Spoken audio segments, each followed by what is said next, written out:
नमस्कार, मैं मनभूषण कुमार। आप सबको मैं अपने YouTube चैनल पर स्वागत करता हूँ। बिहार में लोकसभा के 40 सीट हैं और लोकसभा का 40 सीट बिहार का होना काफ़ी महत्वपूर्ण है। पूरे भारत में 545 सीट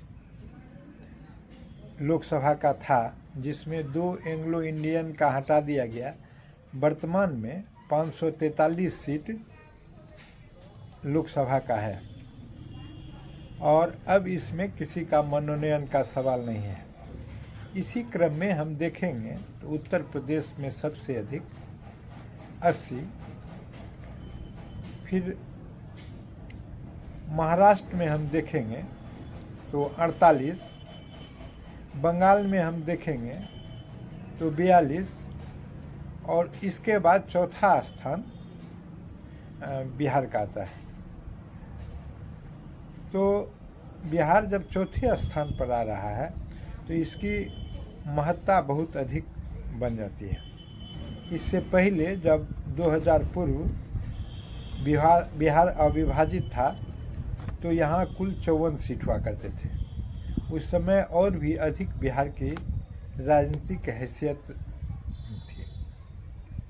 इस प्रकार से देखेंगे तो दोनों गठबंधन, एक तरफ एनडीए और एक तरफ इंडिया, दोनों में बड़ी तत्परता से सीट शेयरिंग की चर्चा दिन रात होती रहती है।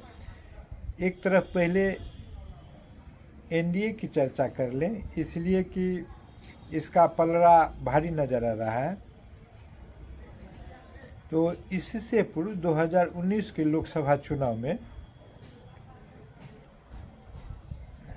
भारतीय जनता पार्टी 17 सीट पर लोकसभा का चुनाव लड़ी थी और इनके सहयोगी जनता दल यू भी 17 सीट पर लोकसभा का चुनाव लड़े थे और इनके एक और सहयोगी जो थे लोजपा, तो वे जो थे सो वो 6 सीट पर लोकसभा का चुनाव लड़ा था, कुल 40 सीट। परिणाम क्या हुआ? 40 में 39, 40 में 39। भाजपा 17 सीट पर 100% नंबर के साथ जीतने में सफल रही और जेडीयू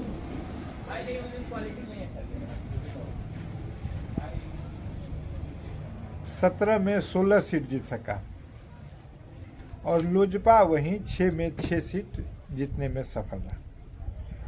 यह रही 2019 के चुनाव का परिणाम। अभी भाजपा के साथ और कुछ नए घटक जुड़ गए हैं और एक महत्वपूर्ण घटक जो जनता दल यू थे वो राजद के साथ चले गए हैं। अलग अलग महत्वाकांक्षा है, समय कभी भी करवट ले सकती है, राजनीतिक संभावनाओं का खेल है। संभावना हमेशा बनी रहती है और बनी हुई है भी कि कौन सा ऊँट किस करवट बैठेगा और सभी एक दूसरे की ओर टकटकी निगाहों से देख रहे हैं किसको क्या अवसर मिलेगा, अवसर के साथ समझौता होगा। लेकिन वर्तमान जो स्थिति है उसमें देखेंगे तो एनडीए में भाजपा, भारतीय जनता पार्टी, लोजपा में भी आजकल 2 धरे हुए हैं, चचा भतीजा का पार्टी अलग अलग हो गया है।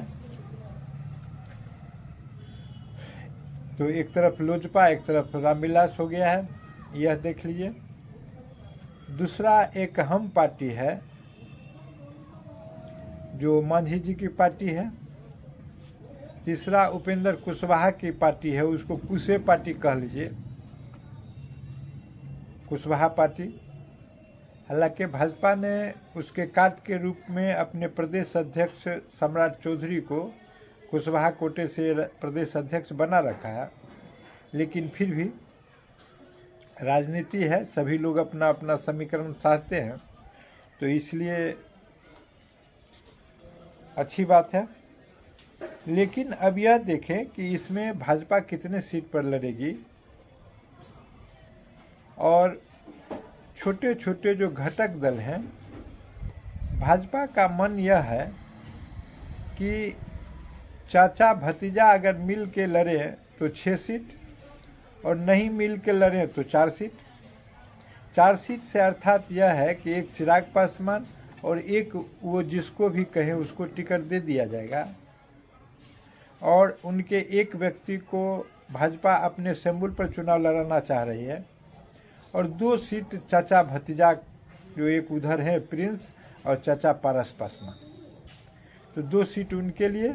तो ये रही 5 सीट के हिसाब से 4-5 सीट इस प्रकार से विभाजन हो।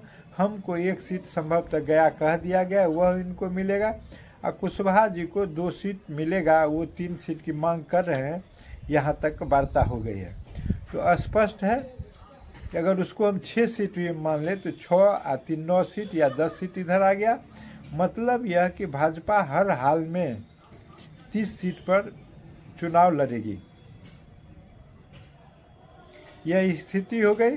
अभी वह 17 पर चुनाव लड़ी थी तो उसको 17 में 17 सीट आए थे और भाजपा इस बार 30 लोकसभा सीट पर अपना प्रत्याशी खड़ा करेगी, यह एक स्थिति बनी। दूसरा, अब हम इंडिया की तरफ चलें तो जिनकी आज दिल्ली में बैठक भी है और वहाँ बड़ा कोहराम मचा हुआ है सीट शेयरिंग को लेके।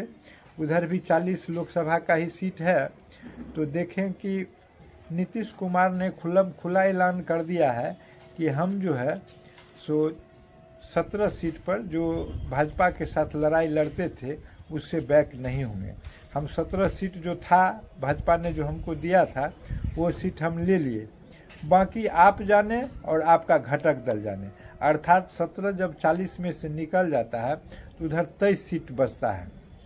और पिछली बार का अगर समीकरण को देखेंगे तो आरजेडी ने 19 सीट पर अपना लोकसभा का प्रत्याशी खड़ा किया था और कांग्रेस ने 9 सीट पर खड़ा किया था, लेफ्ट ने 7 सीट पर अपना प्रत्याशी खड़ा किया था। तो इस प्रकार से देखेंगे तो स्थिति है, लेकिन स्थिति अब बदली हुई है। स्थिति इसलिए बदली हुई है कि अब 23 सीट में ही कांग्रेस भी हैं, लेफ्ट भी हैं और आरजेडी भी हैं। तो उनको समझौता करना है। कांग्रेस ऐसा लग रहा है कि 6 सीट से कम पर मानने के लिए तैयार नहीं है, लेकिन हमको ऐसा लग रहा है कि राजद उनको 5 सीट दे के संभवतः मना लेगी, यह स्थिति है।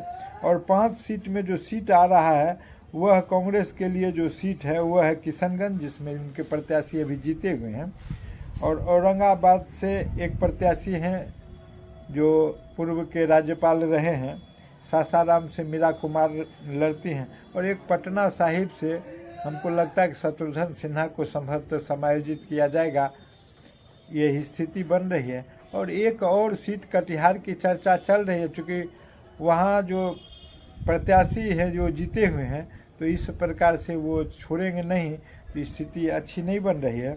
खैर जो भी हो, तो मोतिहारी सीट भी एक बनती है कि क्या होगा, तो वह भी बात है। तो वहाँ अखिलेश सिंह की भी लड़ने की बात हो रही है, चूँकि अखिलेश सिंह का राज्यसभा का कार्यकाल समाप्त हो गया। तो यही स्थिति रही। 2 सीट ये लेफ्ट को देना चाह रहे हैं, 2 सीट लेफ्ट को देंगे ये, और बाकी जो सीट है इस प्रकार हम देखें 5 2 7 हो गया। तो 7 के बाद जो सीट बच गया तो 23 में से 7 आप घटा दीजिएगा तो 16 सीट पर ऐसा लग रहा है कि आरजेडी चुनाव लड़ेंगे, ऐसी संभावना बन रही है। और उसी पर अपना आरजेडी का अपना प्रत्याशी तय करना है। यह तो हुई तब जब नीतीश ईमानदारी के साथ उनके साथ बने रहेंगे, लेकिन नीतीश इतने चतुर और चतुरंगी नेता हैं कि उन पर कोई विश्वास नहीं करता है। बार बार लालू प्रसाद यादव ने कहा कि ऐसा कोई सगा नहीं जिसको नीतीश ने बार बार ठगा नहीं, एक बार नहीं, हर सबको ये बार बार ठगे हैं। यही कारण है कि अभी तक इनका जो संयोजक की बात है वह अटका हुआ है। नीतीश कुमार इसलिए भटके हुए हैं, मन उनका भटका हुआ है। भटकने से तात्पर्य यह है कि वो चाहते हैं कि इधर हमको कुछ बना दिया जाए, संयोजक से बढ़ के अब मांग करें कि हमको प्रधानमंत्री को प्रत्याशी बना दिया जाए, लेकिन यह शायद संभव नहीं है। यह संभव नहीं है तो नीतीश, यह भी संभव हो सकता है कि नीतीश इंडिया में न भी रहे, इसलिए कि नीतीश जब वहाँ प्रधानमंत्री नहीं बनेंगे तो बनेंगे क्या, और इधर जिस अभिलाषा के साथ छोड़ के गए थे तो वही स्थिति है। खैर उस पर बाद में हम चर्चा करें। तो ये स्थिति बन रही है और यह सीटों का बंटवारा बिहार के संदर्भ में है और इसी से जुड़ा हुआ है नीतीश का मामला है, इसी से जुड़ा हुआ और भी अन्य मामले हैं। नीतीश और भाजपा में लगातार वार्ता भी चल रही है, इसीलिए यह कहा जाता है कि नीतीश कब किस करवट बैठेंगे और उसी आधार पर नीतीश के बारे में लालू प्रसाद जो है उनका कथन सत्य हो जाता है कि नीतीश ऐसा व्यक्ति है जिसको ऐसा कोई सगा नहीं जिसको नीतीश ने बार बार ठगा नहीं और फिर ठगने की तैयारी में है। यही अविश्वसनीय चरित्र जो है उनको इंडिया गठबंधन में कोई महत्वपूर्ण पद देने से वंचित कर रहा है। इसलिए यह स्थिति है। अगर यह वीडियो आपको पसंद आया तो इसे सब्सक्राइब करें और बेल आइकन दबाने का काम करें।